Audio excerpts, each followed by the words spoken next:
Alright, so I'm going to give you a tour of the gardens. Main plants.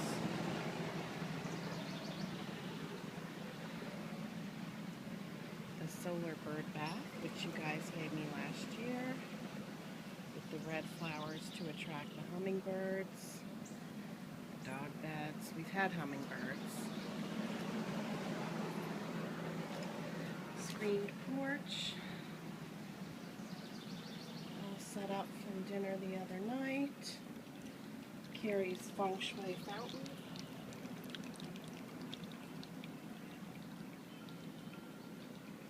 Okay. Making you dizzy, huh? Alright, here we go. We had a fire pit the other night, which was very nice.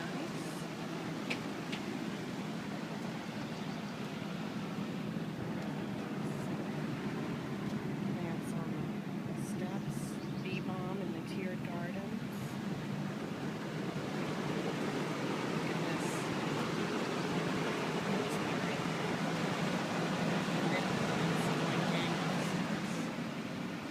Big sky sunset, echinacea. Doing well.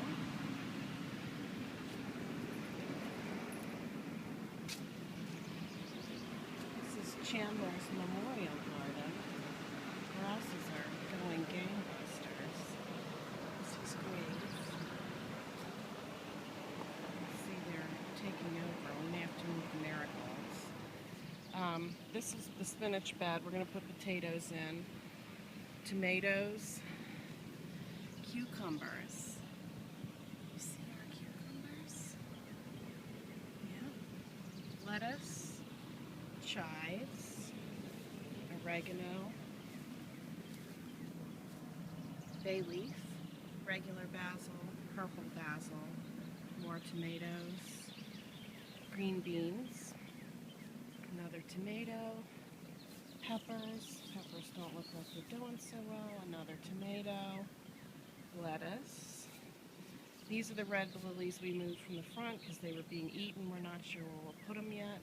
And the last tomato plant, this is the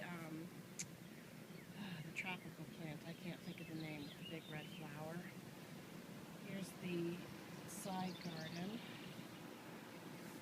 with the salvia, marigolds, and the daylilies.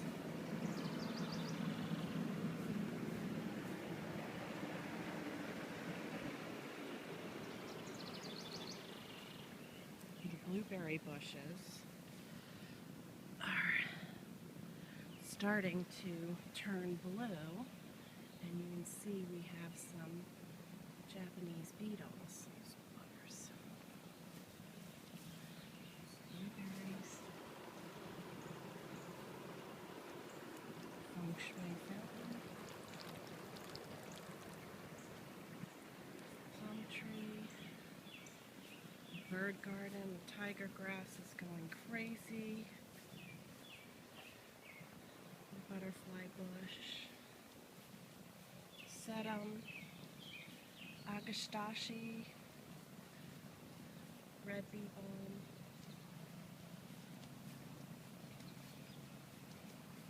glowing solar lamps, ash tree. Ash tree is huge now, it's quite big. Here's the little maple tree. We just straightened him out this weekend. The back garden I worked on this weekend, I had to pull everything out because Carrie can't with the poison ivy. Our one birch is hanging in there, but he doesn't look good. The others died. This is our hawthorn tree. We have two, one in the front and one here that Carol gave us. My little holly back there not doing so well, some astilbe. Moved the rhododendron back here from the bird garden. Saw the peonies again. This birch is dead. Trimmed the heck out of the burning bushes, so they should be happy soon. And I weeded up until this point, and here you can see it's overgrown, so I will have to come back on multiple weekends and work on the rest of this because it's just completely overgrown. But one little bit at a time. Shed still clinging by a thread. Compost pile. I expanded this garden this year. We finally had some nice flowers on our Kuza dogwood and the little maple tree. And I expanded this bed. I put in some calla lilies, I guess, or drawing palladiums, and some vinca, and they've done very well back here. We put up Colin's soccer fence so that Jessie wouldn't run through it. The pumpkin patch will soon be planted. Here's the other maple, which is quite big now, the one we planted a few years ago, and of course the original that was here. Here is the little yew tree that I dug up in the woods behind your house years ago, and he didn't do so well until we put him near the butterfly garden, and now he's thriving, and we've moved him over here, and he seems very happy. Our magnolia, doing great. I trimmed the heck out of the pussy willow bushes. So we put in some marigolds, one of the few things the rabbits won't eat. It's the regular pussy willow bush. Here's the Joe Pye. Look at that. It's huge. The black pussy willow bush, the regular rose bush, the smaller knockout roses. This is our trumpet vine, which hasn't flowered yet, but soon, we're hoping. Some of the plants in here, we've got some echinacea, some sunflower, some butterfly weed, and then of course across here, as you cross the fence, is the butterfly garden I made for Carrie last year, and I expanded it. So that in the middle is the lilac tree we put in May at Mother's Day, and then the flowers to the left are what I put in just the other week. So the milkweed is already flowering, and it's a huge attractor of pollinators, bees and butterflies. Coneflower, gay feather, daisies, foxglove.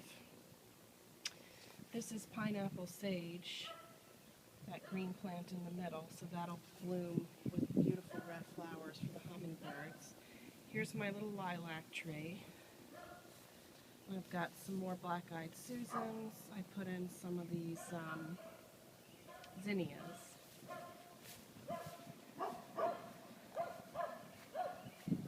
Jessie! Oh, he's so annoying. Okay. There's the side gardens. The hydrangeas are doing fantastically. Look at this.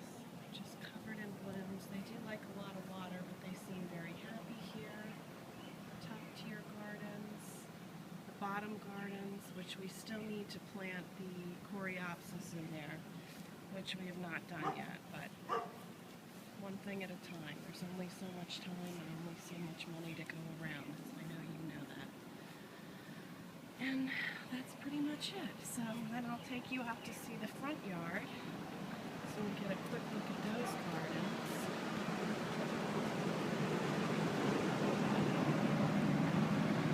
Just copy the house here.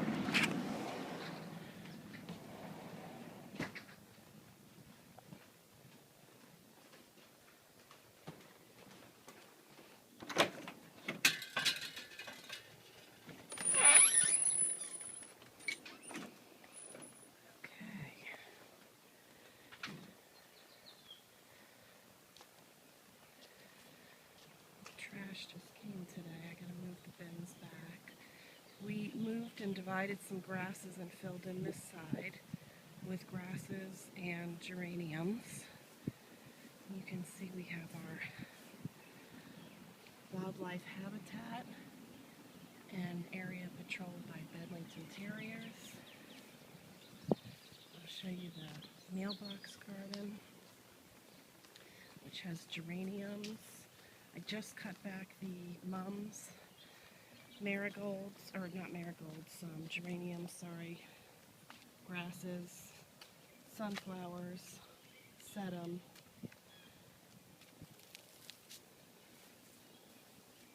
So that's the front mailbox. And then you can see the front of the house here. I did a mass planting of red red geraniums, which is what I really wanted.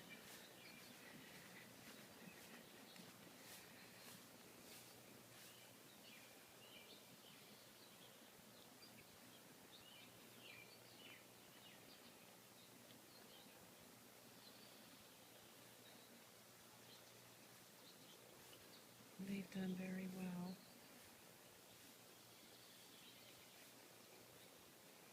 We have had hummers out front this year as well as out back. And it just wraps around to this side, and then you can see the fence here where we transplanted some more of the grasses on that side. And on that side it kind of softens the fence line, which is great.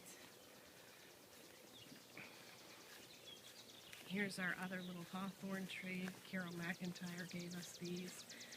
Looks like not much more than a twig, but hopefully will become more than that soon. That's just about it. And we've got the bird feeders back here.